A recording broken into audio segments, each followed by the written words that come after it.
আসসালামু আলাইকুম।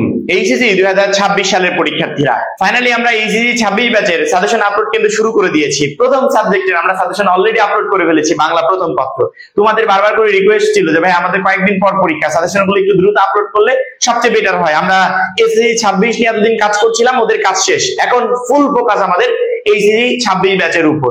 খুবই দ্রুত তোমাদের সাজেশন পর্বগুলো আপলোড কমপ্লিট করে ফেলবো, অর্থাৎ আবশ্যিক গ্রুপ ভিত্তিক প্রত্যেকটা সাজেশনই ইনশাআল্লাহ দিয়ে দিব। বিশেষ করে যারা এখনো আমাদের 310 টাকার টার্গেটে প্লাস কোর্সে যুক্ত হও নাই, খুবই দ্রুত যুক্ত হবে। কারণ কি, ওই কোর্সে যুক্ত না হলে কোনো সাজেশনে তুমি ফুললি কমপ্লিট করতে পারবে না। মনে করো আমি এখানে তোমাকে পারিভাষিক শব্দের সাজেশন দিলাম, এখন পারিভাষিক শব্দ তো আর 5টা 10টা পড়লে পরীক্ষায় কমন পেয়ে যাবে এমনটা না, ওইটার একটা পিডিএফ আছে।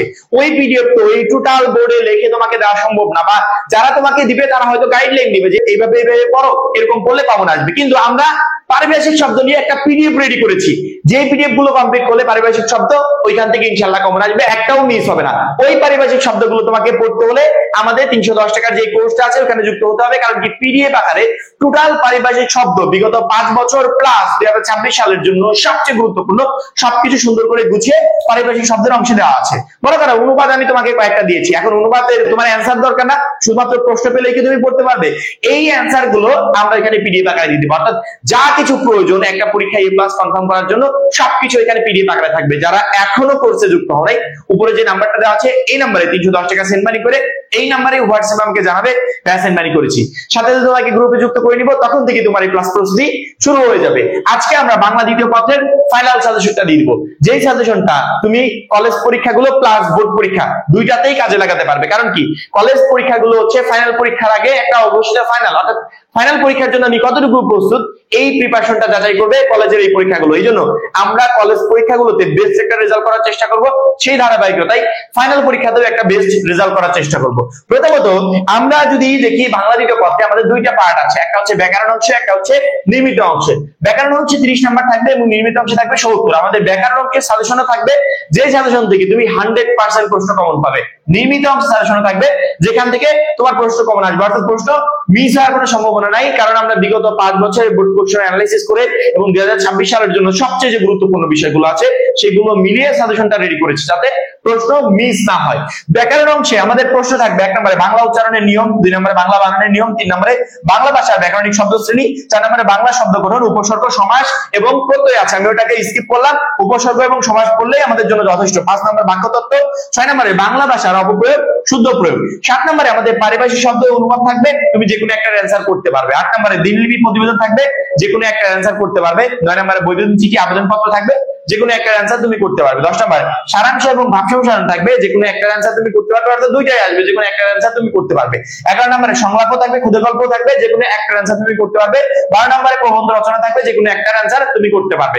আমাদের সাজেশনে 1 2 3 4 5 6 ছয়টারই সাজেশন সুন্দর করে দেওয়া থাকবে। 6টার জন্য আমরা কিছু ব্যাকরণিক কোশ্চেন রেডি করেছি, যে প্রশ্নগুলো পড়লে ওইখান থেকে কমন আসবে, মিস হওয়ার কোনো সম্ভাবনা নাই, অর্থাৎ প্রশ্নগুলো রেডি করেছি। সেই প্রশ্নগুলো আমাদের সাজেশনে প্রথমত আমরা ব্যাকরণ অংশে দিয়ে দিব, পরবর্তীতে 7 8 9 10 11 12 প্রত্যেকটার জন্য তো আমরা সাজেশন রেডি করেছি। সেই সাথে লিখিত অংশে প্রত্যেকটারই শর্টকাট টেকনিক থাকবে, যেই টেকনিকগুলো তুমি কমপ্লিট করতে পারলে বাই চান্স কোনো রকমে যদি প্রতিবেদন মিসও হয়ে যায়, তারপর সেই টেকনিক অনুযায়ী এত সুন্দর করে গুছিয়ে তুমি পরীক্ষার হলে লিখে দিয়ে আসতে পারবে যে 1 নাম্বার কোনো শিক্ষক কাটতে পারবে না। অর্থাৎ দিনলিপি বা লিখিত অংশে যেটাই বলো সেটাই তুমি আমাদের সাজেশন গুলো পড়বে, প্লাস শর্টকাট টেকনিক যেগুলো আমাদের 310 টাকার কোর্সে পিডিএফ আকারে দেওয়া আছে সেই টেকনিক গুলো পড়ে যাবে ইনশাআল্লাহ। ওইখান থেকে মিস হওয়ার সম্ভাবনা নাই, যদি বাই চান্স মিসও হয়ে যায় তারপরে সহজে তুমি পরীক্ষার খাতায় লিখে দিয়ে আসতে পারবে। তো প্রথমত আমরা ব্যাকরণ অংশের সাজেশনটা দিয়ে দিব একবারে 1 থেকে 6 নাম্বার পর্যন্ত, যে ব্যাকরণ অংশের জন্য কোন অংশে তুমি কি কি প্রশ্ন করবে, যে প্রশ্নগুলো আমরা দিয়েছি ইনশাআল্লাহ ওইখান থেকে ওই সেম প্রশ্নটা তুমি পরীক্ষার হলে পাবে। ব্যাকরণ অংশের জন্য যেগুলো পড়বে, প্রথমত 1 নাম্বার বাংলা উচ্চারণের নিয়ম। বাংলা উচ্চারণের নিয়ম নিয়ে যেখান থেকে প্রশ্নগুলো আসবে, প্রথমত যদি আমরা ক নাম্বার আলোচনা করি, ক নাম্বারে থাকবে অ এ ধ্বনি উচ্চারণ, ব ফলা ম ফলা বা জ ফলার উচ্চারণের নিয়ম। এই অংশ থেকে যে কোনো একটা তোমাকে দিয়ে বলবে 5টা উচ্চারণের নিয়ম লেখো, এখান থেকে যে কোনো একটা প্রশ্ন পাবে। এইগুলো পড়লে এখান থেকে একটা প্রশ্ন পরীক্ষার হলে ইনশাআল্লাহ কমন থাকবে। এবং খ নাম্বারে শব্দের উচ্চারণ নির্দেশকরণ বলবে, এবং এগুলো নিয়ে আমাদের কিন্তু ওই যে বললাম না পিডিএফ রেডি আছে, ওই পিডিএফ থেকে ইনশাআল্লাহ তুমি এগুলো পেয়ে যাবে। সেক্ষেত্রে তুমি ক নাম্বার নাকি খ নাম্বার, যেটা তোমার ভালো লাগবে সেটার অ্যান্সার পরীক্ষার হলে তুমি করতে পারবে। 2 নাম্বার বাংলা বানানের নিয়ম। প্রায়গুলো বোর্ডে দেখা গেছে প্রায় বছরই এই প্রশ্নটা আসছে যে বাংলা বানানের নিয়ম, এই প্রশ্নটা প্রায়গুলো বোর্ডে এসে থাকে। সেক্ষেত্রে এই প্রশ্নটা সুন্দর করে তোমরা বাসা থেকে কমপ্লিট করে যাবে। 26 সালে পরীক্ষায় এই প্রশ্নটা আসবে এবং এর অবলিক হিসেবে বানান শুদ্ধকরণ আসবে, অর্থাৎ তোমার যেটা ভালো লাগবে সেটার অ্যান্সার তুমি করতে পারবে। আমাদের সাজেশন তো দুইটাই থাকলো, আমি প্রশ্নটাও বলে দিলাম যে কি প্রশ্ন তোমাদের আসতে চলেছে, সেই সাথে বানান শুদ্ধকরণ নিয়ে আমাদের যে পিডিএফ গুলো আছে সেই পিডিএফ গুলো কমপ্লিট করতে হবে। ওই পিডিএফ গুলো এভাবে একটা বোর্ডে দিয়ে শেষ করা সম্ভব না, কারণ বিগত 5 বছরের বোর্ড প্রশ্ন প্লাস 2026 সালের জন্য সবচেয়ে যে গুরুত্বপূর্ণ এগুলো নিয়ে টোটাল একটা পিডিএফ রেডি হয়েছে। ওই পিডিএফটা তোমাকে আমাদের কোর্স থেকে নিতে হবে এবং সেখান থেকে নেওয়ার পর ওই পিডিএফটা কমপ্লিট করতে হবে। ওইগুলো কমপ্লিট করলে ইনশাআল্লাহ তোমার খ নাম্বারে 2 এর খতে যেগুলো আসবে বানান শুদ্ধকরণ সেগুলো তুমি সহজেই অ্যানসার করতে পারবে। 3 নম্বরে বাংলা ভাষার ব্যাকরণিক শব্দ শ্রেণী। ক নম্বরে এখানে প্রশ্ন আসবে ব্যাকরণিক শব্দ শ্রেণীর শ্রেণী বিভাগ, বিশেষ্য, বিশেষণ, ক্রিয়াপদ, আবেগের শ্রেণী বিভাগ নির্ণয় করো। অর্থাৎ এই টোটাল প্রশ্নগুলোর ভিতর যে কোনো একটা থাকবে, সেটা বিশেষ্য হতে পারে, বিশেষণ হতে পারে, ক্রিয়াপদ হতে পারে বা আবেগ হতে পারে, যে কোনো একটা প্রশ্ন তোমার পরীক্ষা হলে আসবে। তুমি এই টোটাল গুলো কমপ্লিট করে যাবে, এখান থেকে যে কোনো একটা তুমি পরীক্ষা হলে পাবে। এবং খ নম্বরে থাকবে ব্যাকরণিক শব্দ শ্রেণী নির্দেশকরণ, এবং এই নির্দেশকরণ গুলো নিয়ে আমাদের পিডিএফ থাকবে, যে পিডিএফ গুলো কমপ্লিট করলে ইনশাআল্লাহ ওইখান থেকেই তোমার খ নম্বর প্রশ্নটাও কমন চলে আসবে। 4 নম্বরে বাংলা শব্দ গঠন, উপসর্গ, সমাস, আরেকটা আছে প্রত্যয়। এইগুলোর পরীক্ষায় সাধারণত এসে থাকে, কিন্তু প্রায় বছরই আমরা দেখি হয় উপসর্গ আসে নয়তো বা সমাস আসে, অর্থাৎ ব্যাস বাক্য সহ সমাস নির্ণয় এটা ক নম্বরে দিয়ে দেয়, আর ক নম্বরে এদিকে উপসর্গ দিয়ে দেয়। উপসর্গে আসতে পারে উপসর্গের সংজ্ঞা, শ্রেণী বিভাগ এবং প্রয়োজনীয়তা। এই প্রশ্নটা তোমাদের সাধারণত উপসর্গে দিবে। খ নম্বর প্রশ্নে ব্যাস বাক্য সহ সমাস নির্ণয় দিবে, অর্থাৎ তুমি যদি মনে করো যে সমাস থেকে অ্যান্সার করবে তাহলে খ নম্বরে ব্যাস বাক্য সহ সমাস নির্ণয়ের যে বিষয়গুলো আছে এগুলো তোমাকে কমপ্লিট করে যেতে হবে। যদি মনে করো না আমি ক নাম্বার উপসর্গ রিলেটেড যে প্রশ্নগুলো আসবে সেগুলোর অ্যান্সার করব, তাহলে ক নম্বরে উপসর্গের সংজ্ঞা, শ্রেণী বিভাগ এবং প্রয়োজনীয়তা এগুলো তোমাকে কমপ্লিট করে যেতে হবে। এবার আসি 5 নম্বরে বাক্যতত্ত্ব। বাক্যতত্ত্বের জন্য আমরা কোশ্চেন রেডি করে দিয়েছি। এখানে যে প্রশ্নগুলো রেডি করা হয়েছে এই প্রশ্নগুলো পড়বে। বাক্যতত্ত্বের ক নম্বরে তোমার এই প্রশ্ন থেকেই একটা প্রশ্ন পরীক্ষার হলে চলে আসবে। প্রথমত বাক্য, সার্থক বাক্যের বৈশিষ্ট্য সমূহ, বাক্যের শ্রেণী বিভাগ, এই জায়গাগুলো থেকে প্রশ্ন আসবে। খ নাম্বার আসবে বাক্যান্তর। প্রথমত আমি যদি ক নাম্বার অর্থাৎ যে জায়গাগুলো থেকে প্রশ্ন আসবে সেই প্রশ্নগুলো আমি রেডি করে দিয়েছি, এখান থেকে যে কোনো একটা প্রশ্ন ইনশাআল্লাহ তুমি পরীক্ষার হলে পাবে। 1 নাম্বার হচ্ছে বাক্য কাকে বলে, গঠন অনুসারে বাক্যের শ্রেণী বিভাগ আলোচনা করো। 2 নম্বরে অর্থ অনুসারে বাক্যের শ্রেণী বিভাগ উদাহরণ সহ আলোচনা করো। 3 নম্বরে একটি সার্থক বাক্যে কি কি গুণ থাকা প্রয়োজন উদাহরণ সহ আলোচনা করো। এই প্রশ্নগুলোর ভিতর থেকেই তুমি প্রশ্ন পরীক্ষার হলে ইনশাআল্লাহ পেয়ে যাবে, এর বাইরে থেকে হবে না। অর্থাৎ ব্যাকরণ অংশের জন্য আমরা মানে কোশ্চেনই রেডি করেছি বিগত কয়েক বছর বোর্ড অ্যানালাইসিস করে, যে এই প্রশ্নগুলোই বারবার প্রতি বছর আসে বা প্রতি বছর যে প্রশ্নগুলো আসে তার ভিতরে এই প্রশ্নগুলোই থাকে। সেক্ষেত্রে আমি যে প্রশ্নগুলো ব্যাকরণ অংশের জন্য দিয়েছি এগুলো যদি কোনো শিক্ষার্থী কমপ্লিট করতে পারে এর বাইরে থেকে প্রশ্ন আসবে না, এগুলোই ইনশাআল্লাহ 26 সালে পরীক্ষা আসবে এবং তুমি যে কলেজ পরীক্ষাগুলো দিবে সেগুলোতে ইনশাআল্লাহ এগুলো কমন পেয়ে যাবে। এবং খ নম্বরে থাকবে বাক্যান্তর। বাক্যান্তর নিয়ে আমাদের যে পিডিএফ গুলো থাকবে ওই পিডিএফ গুলো কমপ্লিট করলে হবে, ওর বাইরে থেকে ইনশাআল্লাহ প্রশ্ন আসবে না। 6 নম্বরে বাংলা ভাষার অপপ্রয়োগ ও শুদ্ধ প্রয়োগ। এগুলো নিয়ে আমাদের যে প্রশ্নগুলো রেডি হবে সেই প্রশ্নগুলো আমরা পিডিএফ আকারে 310 টাকার কোর্সে দিয়ে দিব, যেখানে তুমি অল পিডিএফ পাবে। এই যে 6 নম্বরে বাংলা ভাষার অপপ্রয়োগ এবং শুদ্ধ প্রয়োগ আসবে, এগুলো সেই পিডিএফ এর যে প্রশ্নগুলো দেওয়া থাকবে সেগুলো যদি তুমি কমপ্লিট করতে পারো ওইখান থেকেই আসবে। আমি উদাহরণস্বরূপ পিছনে কয়েকটা দিয়ে দিলাম, এগুলো হচ্ছে গুরুত্বপূর্ণ, কিন্তু এগুলোর বাইরেও আরো গুরুত্বপূর্ণ আছে যেগুলো কমপ্লিট করলে তোমার এখান থেকে 6 নম্বর প্রশ্ন মিস হবে না। অর্থাৎ 6 নম্বর প্রশ্নের জন্য আমরা যে পিডিএফ সাজিয়েছি এগুলো থেকেই তুমি পরীক্ষার হলে ইনশাআল্লাহ পেয়ে যাবে। এই হচ্ছে আমাদের টোটাল ব্যাকরণের সাজেশন। আমরা শুধুমাত্র ব্যাকরণে কি কি প্রশ্ন আসবে সেগুলো বলি নাই, তার পাশাপাশি ব্যাকরণের কোন কোন প্রশ্নটা পরীক্ষা আসতে পারে সেগুলোকে ইন্ডিকেট করে তারও কোশ্চেন গুলো তোমাদেরকে দিয়ে দিয়েছি। ব্যাকরণ অংশের জন্য যে কোশ্চেন গুলো আমি তোমাদেরকে দিয়েছি, কোন শিক্ষার্থী শুধুমাত্র এই কোশ্চেন গুলো যদি পড়তে পারে তাহলে তার ব্যাকরণ অংশে এই 30 এর ভিতর 30 ইনশাআল্লাহ কমন থাকবে, একটা প্রশ্ন মিস হবে না। এবার যদি আমরা নির্মিত অংশে আসি, নির্মিত অংশের 7 নম্বরে দেখতে পাচ্ছি পারিভাষিক শব্দ এবং অনুবাদ আছে। পারিভাষিক শব্দও আসবে, অনুবাদও আসবে, এর ভিতর থেকে যে কোনো একটা অ্যানসার তুমি করতে পারবে। যদি আমাকে বলো যে ভাই আমি অনুবাদ করতে চাই না, শুধুমাত্র পারিভাষিক শব্দের অ্যানসার করব, সেক্ষেত্রে অবশ্যই তোমাকে আমাদের সেই পিডিএফ এ দেওয়া প্রত্যেকটা পারিভাষিক শব্দ কমপ্লিট করে পরীক্ষার হলে যেতে হবে, কারণ কি ওইখান থেকেই পারিভাষিক শব্দ তুমি পরীক্ষার হলে পাবে, মিস হবে না। এই বোর্ডে তো ওই টোটাল পারিভাষিক শব্দগুলো দেওয়া সম্ভব না, আমরা যে পিডিএফ গুলো রেডি করেছি এই মুহূর্তে স্ক্রিনে দেখতে পাচ্ছ, এই টোটাল পারিভাষিক শব্দগুলো তোমাকে কমপ্লিট করে যেতে হবে, এখান থেকে তুমি পারিভাষিক শব্দ কমন পাবে। আর যদি বলো যে ভাই আমি পারিভাষিক শব্দ কমপ্লিট করতে চাই না, আমি অনুবাদ থেকে একটা আসবে ওই অনুবাদের অ্যানসার আমি করতে চাই, তাহলে অনুবাদের জন্য আমরা যে সাজেশন গুলো দিয়েছি সেগুলো তুমি পড়তে পারবে। অনুবাদের জন্য আমরা যে প্রশ্ন দিয়েছি তার 1 নম্বরে হচ্ছে a good teacher is one of the most important people in any country। 2 নম্বরে a patriot is a man who loves his country। 3 number Bangladesh is now a free country। 4 number books are man best companion in life. 5 number illiteracy is a great problem of our country. 6 number man is architect of his own life. 7 number trees are our friend. 8 number the real heroes are those whom the world. 9 number a newspaper is a store house of knowledge. 10 number a man site in his greatest ট্রিজার। এই 10টা অনুবাদ থেকে ইনশাআল্লাহ একটা অনুবাদ পরীক্ষায় আসবে। যদি মনে করো যে আমি অনুবাদ আসবে, অনুবাদের অ্যানসারই করব, তাহলে পারিভাষিক শব্দ পড়ার কোনো প্রয়োজন নাই, তুমি অনুবাদটা পড়ো, অনুবাদ থেকে ইনশাআল্লাহ একটা পরীক্ষা হলে কমন পেয়ে যাবে। আর যদি মনে করো যে আমি অনুবাদ করব না, পারিভাষিক শব্দটা সহজ, ছোট করে লিখতে হয়, অত পরিশ্রম করা লাগে না, সেক্ষেত্রে আমরা যে পিডিএফ গুলো দিয়েছি সেগুলো কমপ্লিট করলে হবে, ওইখান থেকে একটা ইনশাআল্লাহ তুমি কমন পেয়ে যাবে। পরবর্তীতে 8 নম্বরে আমাদের থাকবে হচ্ছে দিনলিপি, সেই সাথে প্রতিবেদন, অর্থাৎ দিনলিপিও আসবে, প্রতিবেদন আসবে, তোমার যেটা খুশি সেটার অ্যানসার তুমি করতে পারবে। আমাদের সাজেশনে দিনলিপির সাজেশনও থাকবে, প্রতিবেদনের সাজেশনও থাকবে। অনেক শিক্ষার্থী প্রশ্ন করতে পারো, ভাইয়া 10টা করে দিয়েছেন, এত করা যায় কিনা? এই 10টা কিন্তু শুধুমাত্র ঢাকা বোর্ডের জন্য বা চট্টগ্রাম বোর্ডের জন্য না, টোটাল বোর্ডের জন্য, অর্থাৎ টোটাল বোর্ডের শিক্ষার্থীরা এখান থেকে কমন পাবে। এবং তার থেকেও বড় কথা হচ্ছে 10টা তো আমরা সাজেশন দিয়েছি, এই সাজেশনের পরবর্তীতে তোমাদের শর্টকাট টেকনিক দিব, যেগুলো অনেকগুলো শর্টকাট টেকনিক অলরেডি আমাদের 310 টাকার কোর্সে অ্যাড করা আছে। অর্থাৎ একটা করে ফরম্যাট করবে, 10টা কমপ্লিট হয়ে যাবে। একটা করে ফরম্যাট শিখবে, পরবর্তী 15টা 20টা 30টা তুমি লিখতে পারবে। এই ফরম্যাট গুলো কমপ্লিট করার পর তোমার কাছে আর তখন 10টা মনে হবে না, মনে হবে একটা পড়লে আমার টোটাল প্রবলেম গুলো সলভ। তারপরে আমরা সাজেশনটা সাজিয়েছি বিগত 5 বছরের বোর্ড কোশ্চেন অ্যানালাইসিস করে। সেক্ষেত্রে যেগুলো সব থেকে গুরুত্বপূর্ণ বা যেগুলো থেকে প্রায় বছরের প্রশ্ন এসে থাকে সেই লিস্ট আমরা রেডি করেছি এবং সেই লিস্টে এই টোটাল বিষয়গুলো আছে। 8 নম্বরের কতে দিনলিপি আসবে। দিনলিপির জন্য আমরা সাজেশন গুলো দিয়েছি। তার 1 নম্বরে পরীক্ষার আগের রাতে প্রস্তুতির অভিজ্ঞতা অথবা পরীক্ষা শেষের অনুভূতি বিষয়ে তোমাকে দিনলিপি লিখতে হবে, অর্থাৎ যেকোনো একটা আসতে পারে। 2 নম্বরে লঞ্চ ডুবির ঘটনা বর্ণনা করে দিনলিপি। 3 নম্বর ঐতিহাসিক ভ্রমণের অভিজ্ঞতা বা শিক্ষা সফরের অভিজ্ঞতা জানিয়ে দিনলিপি। 4 নম্বর বইমেলায় ঘুরে আসার অভিজ্ঞতা বর্ণনা করে একটি দিনলিপি। 5 নম্বর বন্ধুর জন্মদিন উদযাপন উপলক্ষে দিনলিপি। 6 নম্বর কলেজের প্রথম দিনের অভিজ্ঞতা বর্ণনা করে একটি দিনলিপি। 7 নম্বর বাংলা নববর্ষ উদযাপনের উপর একটি দিনলিপি। 8 নম্বর প্রাকৃতিক দুর্যোগ মোকাবেলার অভিজ্ঞতা বর্ণনা করে একটি দিনলিপি। 9 নম্বর তথ্য প্রযুক্তি বা কৃত্রিম বুদ্ধিমত্তার প্রভাব নিয়ে দিনলিপি। 10 নম্বরে বার্ষিক ক্রিয়া অথবা সাংস্কৃতিক অনুসারে বিবরণ দিয়ে একটি দিনলিপি। এই 10টা টোটাল দিনলিপি আমরা দিয়েছি সকল বোর্ডের জন্য। ইনশাআল্লাহ এখান থেকে একটা দিনলিপি পরীক্ষায় আসবে।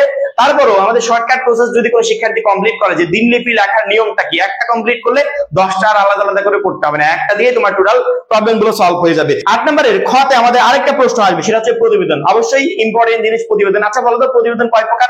3 প্রকার, এবং এই 3 প্রকারের ভিতরে আবার প্রধানত হচ্ছে 2 প্রকার। এক হচ্ছে প্রাতিষ্ঠানিক প্রতিবেদন, দ্বিতীয়ত হচ্ছে সংবাদপত্রে প্রকাশের জন্য প্রতিবেদন। পরীক্ষাতে সাধারণত সংবাদপত্রে প্রকাশের প্রতিবেদনটাই একটু বেশি এসে থাকে।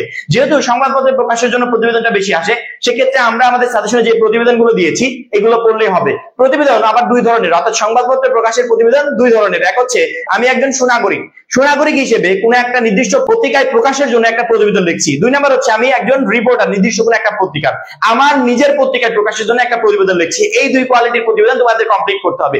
প্রতিবেদন তো আমরা সাজেশনে এখানে 8-10টা দিয়েছি, কিন্তু আমরা প্রতিবেদন লেখার শর্টকাট যে প্রসেস বা ফরম্যাট আছে সেটা তোমাদেরকে শিখিয়ে দেব, ভিডিও ক্লাসের মাধ্যমে শেখাবো। এবং অলরেডি আমাদের লিখিত অংশের পিডিএফ এ এটা 310 টাকা কোর্সে অ্যাড করা আছে। ওইটা দেখলে বা ওইটা কমপ্লিট করলে প্রতিবেদন আলাদা করে 10টা 15টা 20টা কমপ্লিট করতে হবে না। তুমি এই ফরম্যাটটা শিখলে যে কোনো প্রতিবেদন পরীক্ষার হলে ইজিলি লিখতে পারবে। তারপর এখানে সাজেশনে আমরা দিয়েছি 1 নম্বরে ভয়াবহ সড়ক দুর্ঘটনার বিবরণ দিয়ে প্রতিবেদন। 2 নম্বরে ইন্টারনেট ফেসবুক ব্যবহারের সুফল এবং কুফল সম্পর্কে প্রতিবেদন। 3 নম্বর খাদ্যে ভেজাল ও তার প্রতিকার বিষয়ে প্রতিবেদন। 4 নম্বর দ্রব্যমূল্যের ঊর্ধ্বগতি ও প্রতিকারের উপায় সম্পর্কে প্রতিবেদন। 5 নম্বর তোমার শহরের যানজট সমস্যার উপরে একটি প্রতিবেদন। 6 নম্বর তোমার কলেজের গ্রন্থাগার সম্পর্কে অনুসন্ধানীমূলক একটি প্রতিবেদন। 7 নম্বর প্রাকৃতিক দুর্যোগ, বন্যা, ঘূর্ণিঝড়ের পর তোমার এলাকায় গৃহীত পুনর্বাসন কাজ সম্পর্কে একটি প্রতিবেদন। 8 নম্বর মাদক বিরোধী অভিযান সম্পর্কে প্রতিবেদন। 9 নম্বর বইমেলা সম্পর্কে প্রতিবেদন। 10 নম্বর নববর্ষ উদযাপন ও ক্রীড়া প্রতিযোগিতার বর্ণনা দিয়ে প্রতিবেদন। ইনশাআল্লাহ এই প্রতিবেদনগুলো থেকে একটা প্রতিবেদন আসবে। তারপর আমাদের শর্টকাট টেকনিকটা কমপ্লিট করলে তোমাকে এতগুলো প্রতিবেদন আর কষ্ট করে পড়তে হবে না। পরবর্তীতে আমরা চলে যাব 9 নম্বর প্রশ্নে। 9 নম্বর প্রশ্নে আমাদের কতে যেটা আসবে সেটা হচ্ছে বৈধদিন চিঠি। বৈধদিন চিঠি লেখা একদম সহজ। ইংরেজিতে ইমেল লিখেছে না, ওই সেম প্রসেসে বাংলাতে বৈধদিন চিঠি লিখতে হয়। বৈধদিন চিঠি লেখার একটা ফরম্যাট শিখিয়ে দেবো, 10টা 15টা আর কমপ্লিট করতে হবে না। ওই এক ফরম্যাট দিয়ে আমরা যে সাজেশনে 10টা দিয়েছি বা 8টা দিয়েছি না, তোমার টোটাল প্রবলেম গুলো সলভ হয়ে যাবে। বৈধদিন চিঠি লেখার যে শর্টকাট প্রসেসটা আছে সেই রিলেটেড আমাদের ক্লাস আসবে, সেই সাথে আমাদের পিডিএফ দেওয়া আছে, এখান থেকে দেখলেই তুমি বুঝতে পারবে। তারপরেও সাজেশন দেওয়ার সুবিধার্থে এখানে আমরা 8টা দিয়েছি, ইনশাআল্লাহ এখান থেকেই পরীক্ষার হলে একটা আসবে। 1 নাম্বার বাংলা নববর্ষের শুভেচ্ছা জানিয়ে বন্ধুকে ইমেল লেখো। 2 নাম্বার বন্ধুর পিতামাতার মৃত্যুতে সান্ত্বনা জানিয়ে একটি ইমেল লেখো। 3 নাম্বার পরীক্ষার প্রস্তুতি সম্পর্কে জানিয়ে একটি ইমেল লেখো। 4 নাম্বার জন্মদিনের শুভেচ্ছা জানিয়ে বন্ধুকে ইমেল লেখো। 5 number internet, Facebook, mobile phone ব্যবহারের সুফল ও কুফল জানিয়ে ছোট ভাই বা বন্ধুর কাছে একটি ইমেল লেখো। 6 নাম্বার জরুরি রক্তের প্রয়োজনীয়তা জানিয়ে বন্ধুকে ইমেল লেখো। 7 নাম্বার তোমার ভাই বন্ধুকে মাদকাসক্তির কুফল সম্পর্কে জানিয়ে একটি ইমেল লেখো। 8 নাম্বার শিক্ষকের কাছে পড়াশোনা সম্পর্কিত পরামর্শ চেয়ে একটি ইমেল লেখো। এই কয়েকটা পড়লে এখান থেকে একটা আসবে। আর সবচেয়ে বড় কথা আছে, শর্টকাট যে ফরম্যাটটা শিখিয়ে দেবো ওইটা কমপ্লিট করলে আলাদা করে 8টা পড়তে হবে না। তুমি ফরম্যাট শিখে গেলে পরীক্ষা যদি ইমেল কমন নাও আসে তারপরে সহজ প্রসেসে লিখতে পারবে। 9 নম্বরের খতে আমাদের আরেকটা প্রশ্ন আসবে, অর্থাৎ ইমেইলের অবলিক হিসেবে একটা আসবে। তুমি যদি ইচ্ছা করো ইমেইল লিখবে, ইচ্ছা না করলে তুমি সেটা লিখতে পারবে। 9 নম্বরে আমাদের খতে যেটা আসবে সেটা হচ্ছে আবেদনপত্র। আবেদনপত্রের জন্য আমরা যেগুলো দিয়েছি ইনশাআল্লাহ এখান থেকে একটা পাবে। তারপরে আবেদনপত্র লেখার যে সুন্দর নিয়মটা আছে সেটাও আমি তোমাদেরকে শিখিয়ে দেবো। প্রথমত আবেদনপত্র যেটা পড়বে, কোন বাণিজ্যিক প্রতিষ্ঠানে হিসাব রক্ষক, ম্যানেজার, অফিসার পদে নিয়োগ লাভের জন্য আবেদনপত্র, শিক্ষা সফরে যাওয়ার অনুমতি চেয়ে অধ্যক্ষের নিকট আবেদনপত্র, তোমার কলেজ, লাইব্রেরি, ক্যান্টিন স্থাপনের অনুমতি চেয়ে অধ্যক্ষের নিকট আবেদনপত্র। 4 নম্বরে বিনা বেতনে পড়ার অনুমতি চেয়ে অধ্যক্ষ বরাবর আবেদনপত্র। 5 নম্বর ছুটি চেয়ে অধ্যক্ষের নিকট আবেদনপত্র। 6 নম্বর তোমার এলাকার বিদ্যুৎ বিভ্রাটের প্রতিকার চেয়ে সংবাদপত্রে প্রকাশের জন্য দরখাস্ত। 7 নম্বর প্রাথমিক মাধ্যমিক সহকারী শিক্ষক পদে নিয়োগ লাভের জন্য আবেদনপত্র। এবং 8 নম্বর সাংস্কৃতিক অনুষ্ঠান আয়োজনের অনুমতি চেয়ে অধ্যক্ষ বরাবর আবেদনপত্র। এই 8টা পড়লে ইনশাআল্লাহ হবে, এর বাইরে থেকে আশা করি আসবে না। পরবর্তীতে আমরা যদি 10 নম্বরে চলে যাই, 10 নম্বরে তোমাদের হয় সারাংশ আসবে নয়তো ভাব সম্প্রসারণ আসবে, অর্থাৎ যে কোনো একটা আসবে। আমরা সারাংশের সাজেশনও দিয়েছি, সেই সাথে যে আমাদের ভাব সম্প্রসারণটা আসবে সেটারও সাজেশন দিয়েছি। দুইটাই দিয়ে দিলাম, তোমাদের যেটা ইচ্ছা সেটা পড়ে যাবে, বা পরীক্ষার হলে যেটা ইচ্ছা সেটা তোমরা লিখবে। সারাংশের জন্য 1 নম্বরে প্রথমত পড়বে সময় স্রোত তাহার জন্য, পরবর্তীতে ডট ডট দিয়েছি, অর্থাৎ প্রথম লাইনের কিছু অংশ দিয়েছি, এই লাইনটা অনুযায়ী তুমি সারাংশটা খুঁজে বের করবে, পরবর্তীতে সেটা কমপ্লিট করবে। অনেক শিক্ষার্থী প্রশ্ন করবে যে ভাইয়া সাজেশন যেগুলো দিলেন এগুলো তো উত্তর নাই, উত্তর প্রয়োজন। উত্তরগুলো আমরা আমাদের 310 টাকার পিডিএফ এ খুব শীঘ্রই অ্যাড করে দিব। তোমাকে এই উত্তর আলাদা করে খুঁজতে হবে না, আমাদের এই পিডিএফ এ যুক্ত হলে তুমি ইজিলি উত্তর পেয়ে যাবে। 2 নম্বর মাতৃস্নেহের তুলনা নেই। 3 নম্বর অভাব আছে বলিয়া জগৎ। 4 নম্বর দুইটা মানুষের মূল্যবান সম্পদ। 5 নম্বর বৃক্ষের দিকে তাকালে জীবনের। 6 নম্বর মানুষের সুন্দর মুখ দেখে আনন্দিত। 7 নম্বর আজকের দুনিয়াটা আশ্চর্যভাবে অর্থের। 8 নম্বর সাহস ও ন্যায়পরায়ণ মানুষ মর্যাদা। 9 নম্বর পরিশ্রম ছাড়া মানুষের জীবনে কোনো। 10 নম্বর শিক্ষা মানুষকে সত্যিকারের মানুষ করে তোলে। এই 10টা পড়লে ইনশাআল্লাহ এখান থেকে একটা আসবে। কেউ যদি মনে করে যে না আমি সারাংশ লিখবো না, আমি ভাব সম্প্রসারণ লিখবো, সেক্ষেত্রে ভাব সম্প্রসারণ লেখার সহজ বিষয় নিয়ে আমাদের একটা ভিডিও আছে, একটা যদি দেখো কিভাবে পরীক্ষায় প্রশ্ন দেখে দেখে ভাব সম্প্রসারণ লিখতে হয় সেটা তুমি ইজিলি শিখে যাবে। তারপরে সাজেশন গুলো যেগুলো দিয়েছি ইনশাআল্লাহ এখান থেকে একটা পরীক্ষার হলে তুমি পেয়ে যাবে। 1 নম্বরে শিক্ষায় জাতির মেরুদণ্ড। 2 নম্বরে পরিশ্রম সৌভাগ্যের প্রসূতি। 3 নম্বরে ক্ষুধার রাজ্যে পৃথিবী গদ্যময়। 4 নম্বরে দুর্জন বিদ্বান হলো পরিত্যাজ্য। 5 নম্বরে সুশিক্ষিত লোক মাত্রই স্বশিক্ষিত। 6 নম্বর সাহিত্য জাতি দর্শন স্বরূপ। 7 নম্বর অন্যায় যে করে আর অন্যায় যে সহায়। 8 নম্বর কীর্তিমানের মৃত্যু নেই। 9 নম্বর স্বাধীনতা অর্জনের চেয়ে স্বাধীনতা। 10 নম্বর সময় ও স্রোত ধারার জন্য অপেক্ষা করে না। এই 10টা পড়লে ইনশাআল্লাহ এখান থেকে একটা ভাব সম্প্রসারণ তোমরা পরীক্ষার হলে পেয়ে যাবে। 11 নম্বরে 2টা প্রশ্ন আসবে, 1 হচ্ছে সংলাপ, 2 হচ্ছে ক্ষুদে গল্প। সংলাপের জন্য সাজেশন দিয়েছি, ক্ষুদে গল্পের জন্য দিয়েছি। তোমার যেটা ভালো লাগে সেটা তুমি পরীক্ষার হলে পড়ে যেতে পারবে, বা দুইটাই পড়ে যেতে পারবে। পরীক্ষার হলে যেটা সহজ নয় সেটার অ্যান্সার তুমি করতে পারবে। 11 নম্বরে সংলাপে আমরা যেগুলো দিয়েছি, 1 নম্বরে মাদকাসক্তির কুফল নিয়ে 2 বন্ধুর মধ্যে সংলাপ। সংলাপ কিন্তু একদম সহজ। সংলাপ কি বলতো, আমরা ইংরেজিতে ডায়লগ লিখি না, ওই ডায়লগই সিস্টেমটা বাংলায় লেখা, অর্থাৎ আমি সহজে টেকনিকটা শিখিয়ে দেবো। একটা টেকনিক শিখিয়ে দিলে যে কোনো সংলাপ তুমি পরীক্ষার হলে লিখতে পারবে, 10টা 15টা আলাদা করে আর মুখস্থ করতে হবে না। 1 নম্বরে মাদকাসক্তির কুফল নিয়ে 2 বন্ধুর মধ্যে সংলাপ। 2 নম্বরে বাংলা নববর্ষ উদযাপন উপলক্ষে সংলাপ। 3 নম্বরে শিশু ও নারীর সহিংসতার বিষয়ে শিক্ষার্থী ও শিক্ষকের মধ্যে সংলাপ। 4 নম্বরে বৃক্ষের প্রয়োজনীয়তা বিষয়ে সংলাপ। 5 নম্বর পরিবেশ দূষণ রোধের উপায় নিয়ে 2 বন্ধুর মধ্যে সংলাপ। 6 নম্বরে পরীক্ষার প্রস্তুতি নিয়ে 2 বন্ধুর মধ্যে সংলাপ। 7 নম্বরে মোবাইল ফোন, ফেসবুক, ইন্টারনেট ব্যবহারের সুফল ও কুফল নিয়ে 2 বন্ধুর মধ্যে সংলাপ। 8 নম্বরে বাল্য বিবাহ বিরোধের বিষয় শিক্ষার্থী ও শিক্ষকের মধ্যে সংলাপ।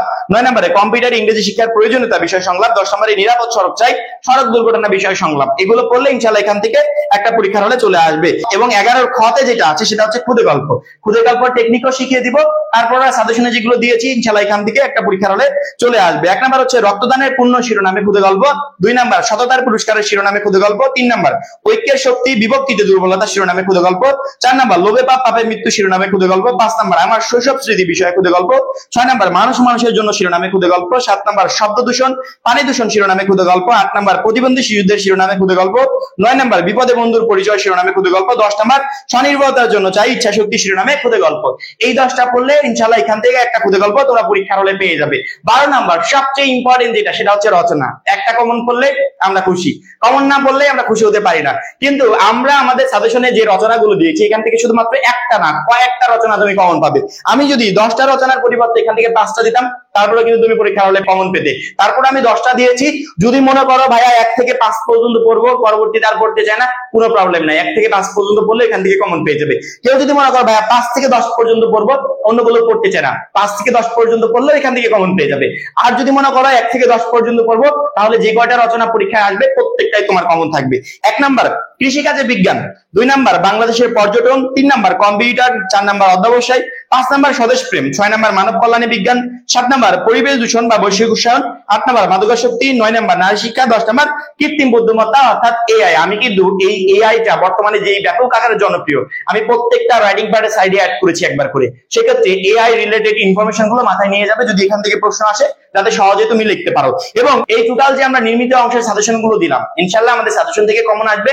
তার পরবর্তীতে আমাদের শর্টকাট টেকনিক গুলো তুমি দেখে যাবে, সেই রিলেটেড ক্লাসও তুমি পাবে।